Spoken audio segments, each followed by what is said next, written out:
daleen ak jàmm ci bile jotaayu xibaar dañu koy dooree ak lu soxal coronavirus amul kenn ku bàyyeekoo bitim réew daal di dugg si fii si Sénégal lu ni mel nag njiital santé publique bu Sénégal moo ko daal di xamle daal di weddi rek xibaar yi nga xamante ne doon nañu ko jot di xamle ne am na ku fa bàyyeekoo daal di dugg si file Xemes Ndiaye Ngom mooy di njiital santé publique ñu teewlu ko. fi mu nekk nii nag ci semaine bi egg nañ presque ci près de 40 000 cas loolu mooy wane ne épidémie bi gaa taxawgul nombre bi nga xamante ne tamit ñaa ngi ciy faatu am na solo mais bu ñu analyser sur le plan épidémiologique vraiment le rythme de progression moom lu ñuy wax ne il est soutenu mooy tey système de santé chinois wax dëgg fa neex yàlla jàpp nañ mbir mi ñu ngi koy teg ci yoon donc épidémie nag moo demee noonu et depuis démb tam wax nañ ñu ko sur le plan de la diplomatie liggéey ba commencé waat na Chine c'est vrai que dem beeg dikk bi bàyyeeguñ ko noonu mais liggéey bi commencé waat na donc xel dal na fii nag ci Sénégal bu loolu amee dañuy renforcer notre système de surveillance wax nañ leen ko ñun chaque lundi poste de santé yi centre de santé yi région médicale yi hôpitaux yi dañuy yéegal au niveau national lépp li nga xamante ne am nañ ko Sénégal du lii rek lay surveiller lépp lay surveiller donc loolu am solo la ba nga xamante ne loolu bu li amee dañ koy gën a renforcer mais également gis nañ ne Sénégal yàlla def na amaguñu cas mais donc duñu toog rek di xoolee parce que nit ñaa ngi dem nit ñee dikk règlement santé international lu mu wax lu leer la liggéey leen seen liggéey mais nag bu leen tën nit ñi dem ak dikk bi sauf bu fekkee dañuy def quarantaine wala isolement loolu tam lu jar a leeral la fi mu nekk nii amuñu benn cas boo xam ne négatif na mais nag ñun ñaa ngi dugg si ak autorité aéroportuaire yi avion boo xamante ne jóge na Chine boo wàccee fii nañ xam ni ñi fa jóge Chine donc loolu lu am solo loolu mooy wane multisectorialité mais ñëpp ñuy lëkkaloo du santé rek ñëpp ñoo ci bokk gis ngeen tey ni ñu ñëwee. woppi coronavirus bari na lool coow lu mu jur léeg-léeg sax mu doon lu nga xamante ne dafa safaanoo ak dëgg loolee tax nag ba ki nga xamante ne moo teewal réewu Chine fii si Ndakaaru daal di janoo ak taskatu xibaar yi ni ki talaata gi bokk na si la mu ca waxtaane mu di tolluwaayu étudiant yi nekk ci Wuhan bokk na si itam matuwaay yi nga xamante ne ñu ngi koy jël ngir daal di xeex ak boobule feebar Moustapha Gawar Diop Mbarasso. jàngoro coronavirus ci ay fan yu néew dinañ ko mën a ñàtt bu ñu sukkandikoo ci ambassadeur Chine ci Sénégal ci janoowam ak taskatu xibaar yi ci talaata ji wax na jéego yi nga xam ne nguuru Chine jël na ko waaye itam def na ci ab xayma. Un total de cas. ginnaaw xayma natt nañu lu toll ci ñeent fukk ak ñaari junni ak juróom benn téeméer ak fanweer juróom-ñetti way tawat yoo xam ne tawat ji laal na leen junni ak fukk ak juróom benn ci ñoom génn nañu àdduna. 1016 décès constatés. fanweeri junni ak juróom-ñeenti téeméer ak juróom-ñett fukk ak juróom benn doomi aadama tamit jamono ji commencé nañ leen di leen faj ba ñu wér waaye lu tolloog ñaar fukki junni ak benn ak juróom benn téeméer ak juróom-ñaar fukk ak juróom it jàpp nañu ne tawat ji laal na leen. Suspect. ci lu jëm ci doomu Sénégal yi nekk Wuhan mu ngi dalal xel yi ne ñu ngi ci jàmm waaye seen dellu si xalaatuñ ko. À l'heure actuelle, le rapatriement. jamono ji may àddoo ngeen di teewlu nag jëli ay doomi réew yoo xam ne dañoo amee tawat ji foofu sa Wuhan yaakaar naa du xalaat bu gën am na nag ay dëkk yoo xam ne def nañu ko ñooñu dañoo tànn def loolu waaye ñu ëpp dañoo tànn bàyyi seen i doomi réew foofu si diwaan Wuhan ndax jàpp nañu ne fa la seen sécurité gën a ëppee ndaxte cas yi nga xamante ni bi gis nañu leen ñu génn ñu si bëri nag wàllante ga daanaka foofee la jaare. Après le rapatriement. wàññi dem beeg dikk bi nekk na soxal kilifa yi ngir xeex jàngoro bi gouvernement bu Chine toxal na ci yeneen wàll feet bi ñu amaloon ci nouvel an bi ak ubbiteeg école yi ba jëm bi jamono. ni ma leen ko junjee ci boppu xibaar yi benn bus matriculum doon LG 6600B bàyyi ko Njaareem moo daal di tàkk ci autoroute à péage bi su soriwul dara Caaroy amul kenn nag ku sa ñàkk bakkanam ci doomu aadama waaye ñaar ci ay xar dal na faatu ci li nga xamante ne moo di lakk gi Mortala Anne ma falfal. yuuxu yi ak i daanu crise yi di wane lu métti li nga xamee ne jot nañ kaa dund tey jii. ñi nga xamee ne nag ñoom ñoo nekkoon ci autobus bi daal di tàkk nag ci autoroute bi fi yemook Caaroy nistu dey ñoom ñëpp ñu daal di ñàkk seeni bakkan client bi di dellu si waat ci mbir mi naka la demee. péage bi nekk kii Sédiment foofu daal bi mu fayee ba pare lañ sentir ne que ne oto bi dawatul mu mel ne que ne su dugalee vitesse du dem muy raam di raam ba fii bi mu yegsee fii rek la jékki-jékki commencé def pouf après gars yi ne non am na lu xew ci oto bi essence yi ci suuf commencé di saxaar bi muy commencé di saxaar nag c'est la gars yi tëb xool xamuñu fan la ñuy jaar ñu ne chauffeur bi ubbil bunt bi mu ubbi ko ba pare delloowaat ko instant yooyu nag si la gars yi toj vitre bi féetee à gauche fa la gars yi toj bi gars yi tojee am ñenn ñu bëri fa lañ jaare si lañ gis nag oto bi di commencé tàkk ci suuf. moom nag mu ngi jële bis bi fa nga xamee ne moo di ca Mbacké avocat di xamle ne day la mu amoon yëpp jot na kaa ñàkk nag ci lakk-teg bis bi. man maa ngi yore woon saak bu am sama yére ak sama yóbbante bu ma yore woon lépp ci biir la des. sama bagage lu nekkoon ci télé bi xaalis tuuti ak sama yére moo ci gënoon ëpp daal. ci fàttali woto bis bi nag numéro bi nekk LG 6600B mu ngi jóge woon Diourbel doon ñëw fii ci Ndakaaru. Dakar Sacré-Cœur moom daal dina tàggoo ak ki nga xamante ne moom la dénkoon cellule ñeel wàllu performance dogal bi nag daal di tàbbi gannaaw ba ñu xamle rek ne dafa doon sàkku ay gune yu bare foofule moom Olivier Sylvain. Dakar Sacré-Cœur teg si nag ne moom pare na rek ngir daal di bunge yoon ngir ñu mën a leeral li nga xamante ne moo di mbir yooyule ab bataaxal la ñu daal di fësal Mame Abdou Kassé moo ñu ko jàngatal. équipe de football bu Dakar Sacré-Cœur daal di nay dakkal collaboration ak kii di Olivier B Sylvain avec effet immédiat sans nag mu bañ ko tudd benn yoon ci biir communiqué bi moom nekkoon fi ba tey ji chargé de cellule de performance u club bile moo ngi yegsi foofule ca octobre atum 2019 lu waral ñu daal di koy dàq nag bu ñu sukkandikoo ci club bi mooy doxalinam méngoowul ak principe naka noonee tamit valeuru club bi ak ay partenaire am sàkku yi nga xam ne nag moo ngi ko doon sàkku ndaw yile moo ngi ko doon def ci cadre activité am maanaam ci biir club bi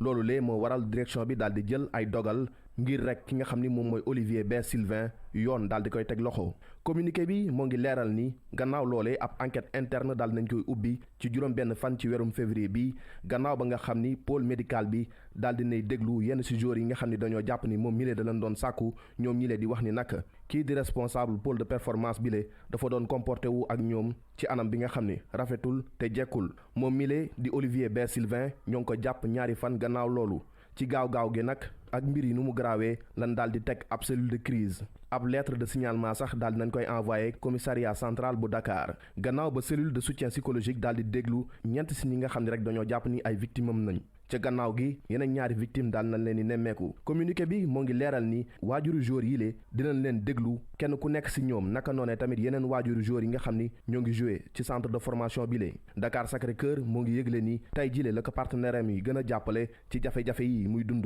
centre de formation bi le di leeral ni nag dina def kéemtalaay kàttanam ngir daal di aar ñi nga xam ni ñoom ñooy victimes yi te nag dina gën a liggéey ak yoon ngir su ko defee mbir mi le ñu daal di koy leeral. addu jëmee ci leneen rawatina nag lu soxal projet yi nga xamante ne mooy wàllu gaz ak lu ni mel réewu Sénégal ak réewu Mauritanie daal di toog nag waxtaan ba juboo ci ànd naka la ñuy fexe ba jaay yooyu les gaz micro ki nga xamante ne nag moo di ministre bi ñu dénk wàllu énergie renouvelable ak pétrole la ñuy teewlu ci micro Oumou Kalsoum Ba. gaz nag yàlla dafa def ni marchandise bu nekk dafa am nu ko yàlla bindee am na li nga xam ne da nga koy bay ba pare nga am ko ba pare doo ko seet koo koy jaay. waaye gaz moom ci nu muy doxee ci àdduna bi yëpp te bés mu nekk nu wax ni Sénégal bokk na ci ñu mujj am gaz ak pétrole donc mënuñu doxale neneen lu dul ñu réew ñu ko am ñi te doxale ko bu baax di ko def nu roy ci ñoom da ngay ut koo ko jaay ba pare doog a xool nan nga koy génnee moo tax nag at ci ginnaaw ba léegi du ñu defoon benn concours pour xool kan moo gën a am njëg bu gën a baax pour jënd ko su génnee concours boobu bu ñu ko defee nag ci anam yu leer naññ. compagnie bi ñuy wax BP GM nga xam ne filiale ci BP mais bokkul ak BP buy gëstu bi pétrole moo ko gañe woon bare na ñu participer woon ñu teg ko ci anam yu leer ñoom ñoo gañe woon ndax ñoom ñoo proposé woon njëg bu gën a baax boobu nag ñu ngi koy sant yàlla ndax xëy na suñu nangul woon signé ak ñoom tey bés bi may wax ak yéen tey gaz bi moom ak pétrole yam dafa nekk ci marché bi day yéeg ak di wàcc rek xew-xew yooyu am Chine te ñuy ñaan yàlla musal ci doomu Sénégal yëpp musal ci doomu adduna bi yëpp tax na ndigu gaz bi tey wàcc na ci àdduna bi ak yeneen ci wàcc bi nga xam ni xëy na su fekkoon signé wuñu ba tey mën na am beneen lënt te suñu signé wul woon day tardeel projet bi ñaari at jëm ñetti at. ñu nag waa Mauritanie nu bokk def benn équipe ñoo négocier ndoo waxaale ba juboo ci condition yëpp ci njëg bi mais également juboo ci nan nu ñuy tàggatee suñuy cadre nan nu ñuy tàggatee suñuy technicien pour liggéey bi ak métier bi nu gën ko xam ba su ëllëgee duñ ko jéggaani. gannaaw ba ñu ko tabbee chef de poste moom mi nga xamante ne moo di capitaine Idrissa Ndiaye daal dina amal ay tànku nemmeeku ngir rek daal di xam foofule sa Mbour ana naka la liggéeykat yi nekkee foofule mu xam rek ne il faut ñu am rek ay jumtuwaay ngir rek mën a sàmmonteeg li nga xamante ne mooy anam ya war foofule ca Mbour dañu ci teewlu adjudant Oumar Diallo ci micro Aliou Kane. at bu ñuy jóge bi nii vraiment def nañu ay jéego yu am solo si kër yi ñu dugg yi si maanaam bërëb yi nga xam ne dañ fay jaay yu ñu dugg yi mais aussi par rapport ak li ñuy wax sensibilisation population bi mooy maanaam yee askan bi si wàllum set mu nekk lu am solo. si loolu yëpp bu ñu xëy ba atu 2019 bi lu ñu si jàpp si maanaam ñam yi nga xam ni baaxul pour ñu jëfandikoo nekk na si fukki tonnes ak ñaar donc bu ñu ko doon xayma sax si xaalis dana dem ba li ñuy wax 36 millions de francs CFA mu nekk lu am solo malgré que maanaam nit ñi nekk ci brigade bi fii doyul boo xoolee boo ko doon xayma dafa benn nit nga am pour 60 000 habitants donc ngeen gis que loolu benn agent d'hygiène pour 60 000 habitants mu nekk lu néew lool. aussi jumtukaay yi nga xam moo leen permettre ñu mën a dem ci yeneen bërëb yi parce que liggéey bu ñu def yemul ci Mbour rek loolu aussi maanaam dafa néew trop fii mais malgré loolu gis nañ ni que ñoom ak seen xarañte fexe nañ ba nga xam ni li leen waxoon nañu dugg ci kër. ñoom vraiment atteindre nañ ko li leen waxoon nañu dugg ci bërëb yi nga xam ne dañ fay jaay fexe nañu aussi ba dugg fa tamit. plan yeesal ak kër gi ñu dippee agence sénégalaise d'électrification ngeen baal ma rural dañu ko war a càmbar lu ni mel mooy li nga xamante ne moom la maître Massokhna Kane gëm bokk nag ci ndaje mi nga xamante ne moom la ñu sekkoon ak taskatu xibaar yi ñoom kuréel gii di ñoo lank ñoo bañ la ñu ca fësal ñu teewlu si mi ngi Maram Ndiaye. xeex bi nga xam ni tàmbali nañ ko ñoom waa collectif ñoo lànk tey jii lañ ci gën a dogu ci seen ndaje bu ñu doon amal ak ñii di taskat xibaar yi génn nañ ab document boo xam ne rek dañ leen doon xamal ana naka la Senelec di naxee ñii di sénégalais yi ak seeni preuve mu doon ay preuve yoo xam ni dafay firndeel ni yokkute courant bi teguwul fenn. courant bi nag bañ ko yokkee dañu ko layal waaye lay wa jubul. ki ko njëkk a layal mooy directeur général ba ak cadre ya mu àndal waaye la ñu lay yépp ci Senelec dafa soxla xaalis pour mën a respecter contrat performance ba mu amoon wala Senelec li muy am da ciy jënd 70% fuel maanaam la muy toggee essence ba loolu yépp dara taxawu ci. SOS consommateur ak ñoo lànk di sàqu ñu daal di amal ab audit ci lii di plan yeesal waaye tamit kër gi di laser. électrification rurale bala ñuy wax ni dañuy investir 600 milliards pour def courant ci àll bi mais nañ ñu wax ASER mi nga xam ne mooy agence d'électrification rurale bi am depuis ñaar fukki at ak fonds ba mu yoroon fonds bi mu doon dajalee xaalis ñu koy tuddee FAIRE mooy fonds d'électrification rurale ñu ne waaw ASER ak FAIRE boobu milliards yañ leen daan jox ni mu baree ba mu mat ñaar fukki at waaw li ñuy électrifier ci courant bi ñu def ci àll bi nu mu toll ñu ne nañ ko laaj nañ ko auditer état bi war a def te ñu koy laaj état bi di ko laaj président de la république xam ni moom moo yilif ñépp ñu ngi koy laaj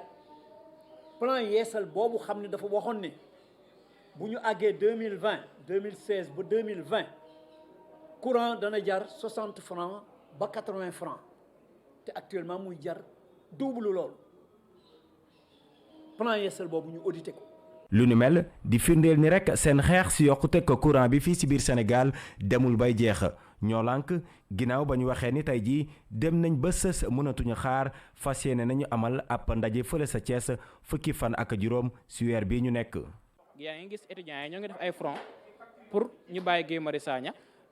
le 15 Thiès dina def doxu ñaxtu te tamit ñun dimanche bi passé rencontré nañ syndicalistes yi ñoom G20 ngir waxtaan ngir stratégie ñu war a tëral ngir ñu wàññi courant bi te ñu bàyyi Guy Marius Sagna mu ñibbi ci këram. collectif ñoo lànk di woy di sàqu ñu daal di bàyyi kii di Guy Marius Sagna waaye tamit képp koo xam ne rek dafa am lu ñu lay toppee ci mbirum xeexum courant bi yooyu la procédure ñu daal di koy dakkal ci beneen wàll ba it nee nañ foofu rek kër gii di Senelec ñu daal di ci amal ab coppite te lu nu mel ci seeni xibaar conseil d'administration ba joxe na ci ab dogal. mi ngi Maram Ndiaye jërëjëf premier ministre bu Canada di Justin Trudeau moom fas yéene naa gane si Sénégal bokk na si lu ñu jot ne moom la nar a waxtaane mu di wàllu migration loolee sabab nag rédaction bu ITV dal di gëstu ana lan moo waral ñenn si suñu borom yi xam-xam ak i étudiant dal di tàmmu réewu Canada ñenn si ñu jot a waxtaanal ci askan wi jàpp rek ne ngëneel yi nga xamante ne boobule réew am na ko moo ko waral Abdourahmane Ly ak Bachir Sow ñoo leen téeral micro. Canada dëkk la bu nekkee si nooru Amérique. askan ba fa ñu ngi koy xayma ci fanweer ak juróom-ñaari millions yi nit muy askan buy wëy di màgget ndaxte ci xayma ndaw ñeek mag yi ñoo tolloo daanaka mu di mbir buy tax ñenn ñi di xalaat ni Ottawa dafa tëral benn politique migratoire ngir xëcc borom xam-xam yi te ñu ci ëpp doon ay ndaw ñu koy wax fuite des cerveaux boobee mbir Sénégal rëccu ci ndongo yi bokk nañu ci ñu gën a soxla mu di ay ndongo yu boobee dëkk neex loolu bu ñu sukkandikoo ci jàngalekat bi. li tax ñi bëgg Canada moo di boo demee Canada jóge Sénégal làkk bi du la jaaxal boo déggul anglais dégg nga français te am na Canada wàll wu yaatu Québec boo xam ne français lay làkk ñaareel bi tamit moo di ne Canada ak États-Unis ñoo taxaloo frontière moo leen séparé te gis nañ ne États-Unis dëkk bi gën a dem ca kanam la lu jëm gëstu xam-xam xarañ yooyu yëpp baax na kuy jàng nga mën wéeru tamit ci loo xam ne da nga koy gis ni jaxaren ñenn ñi d'accord ñu torop ci boobee mbir niki ndongo gi ñu fekk sesti moom mi ngi wax ci patriotisme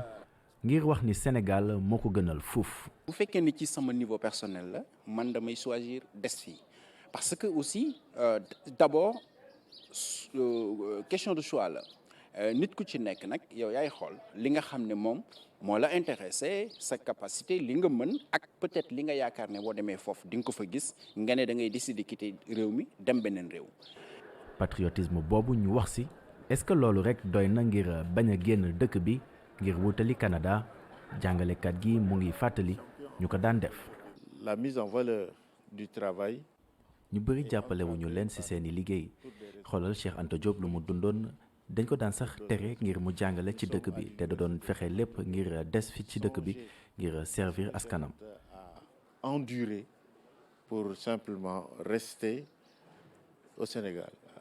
On l'avait même interdit d'enseignement. bu ñu sukkandikoo ci sociologue bi nguur gi daf ci war a jóg ngir moom dañu war a jàppale boroom xam-xam yi balaa ñoo dem. parce que nga jël aussi médecins yi soxla nañ leen yow xam nga ci dara gis nga nos hôpitaux là nu ñu mel pratiquement boo duggee l'intérieur du pays gis nga ni muy def y a un déficit de médecins y a un déficit de spécialistes et cetera et cetera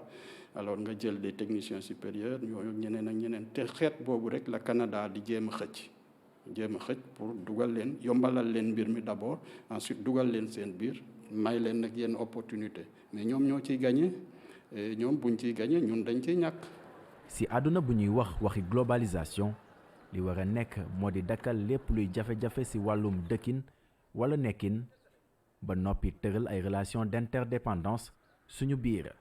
wante ngir dëkk bu mel ni Sénégal fuite des cerveaux boobu mën na indil ay gàllankoor ci suqaliku bu ñu bëgg bu ñu sukkandikoo ci askan wi. Abdourahmane Ly reportage yu bés bi dañu ko jagleel wàllu ponctualité maanaam teew ca waxtu ba mu waree la ñu seetlu mooy ne suñu dundin ba ci suñu bërëbu liggéeyukaay mu mel ni ñenn ñu bari ci nit yu ñuul mënuñoo sàmmonte ak waxtu loole nag doon lu ñu tàmm te di andi ay gàllankoor ci suñu liggéey Cheikh Sall moo ñu ci gëstu. Europe sénégalais mel ni ab bàkk wala loo xam ne tàmm nañu ko. doomu Sénégal mel ni koo xamante ni bi du respecter li nga xam ne moo di waxtu wa mu joxe diggee lii ba mu dooree du tey.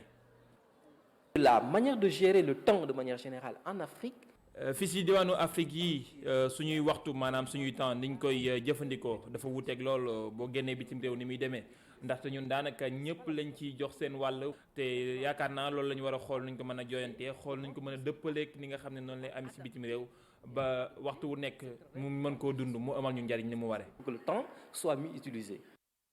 comme mi fii si réewum Sénégal lu si ëpp mu ngi aju si li nga xam ne moo di njaay meeg njënd mi te monte de clients yi saa su nekk dañuy bëgg ñi nga xam ne ñoom la ñu liggéeyal ñuy sàmmonteeg seen i kàddu waaye loolee dafay mel ni saa su nekk day tagga témbe ñun respecté waxtu Sénégal dafa doon loo xam ne daf ñuy jafe du ñëpp nag waaye bari na trop loolu moo tax entreprise yi léegi ñu ngi koy jooytu ci lu bari àdduna bi dañuy nekk foo xam ne fii li ñuy wax vitesse de circulation di bien ak service maanaam marchandise ak leneen dafay toll foo xam ne fii dina gaaw boo xam ne ku li ci gën a gaaw moo ci gën a gañe donc boo fekkee ne entreprise aussi dañuy yeex di am ay tardement li ñu waxoon léegi di fexe ba répercuter ba nit ki li mu war a def waru ko def à temps entreprise livré wu ko à temps loolu aussi day wàññi compétitivité entreprise di anti compétitivité réew bi heure yi ñun ñëpp a ko bokk àdduna bi yëpp nit ñi ci liggéey lañ nekk koo yoral liggéeyam mu di la fay waxtu da nga ko war a jóg waxtu. nekk loo xamante ni bii dina fës saa su nekk si koom-koom mi te xëy ñi nga xamante ni bii ñoo joxe xëy mi mujjee wëlbati seen doxalin dëppale ko doxalinu seen i liggéeykat ngir gën a mën a sàmm seen koom-koom.